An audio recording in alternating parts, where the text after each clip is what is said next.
মা এবার মুখ তুলে চাইবেন। রাজ্যবাসীর চোখ হতে চলেছে নদিয়া। শুধু রাজ্য কেন, উদ্যোক্তাদের দাবি সারা বিশ্বের মধ্যে এত উচ্চতার দুর্গা প্রতিমা এই প্রথম।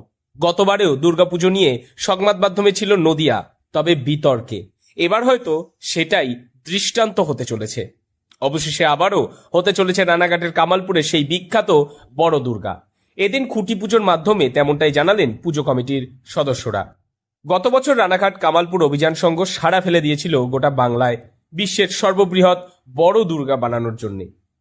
প্রায় 70% বেশি কাজ সম্পন্ন হওয়ার পরে বেশ কিছু কারণবশত প্রশাসনিক ছাড়পত্র পাওয়া যায় না এই পুজোর। সেই কারণে পুজোর একেবারে অন্তিম লগ্নে এসে ভারাক্রান্ত মন নিয়ে বন্ধ করে দিতে হয় তাদের এই পুজো।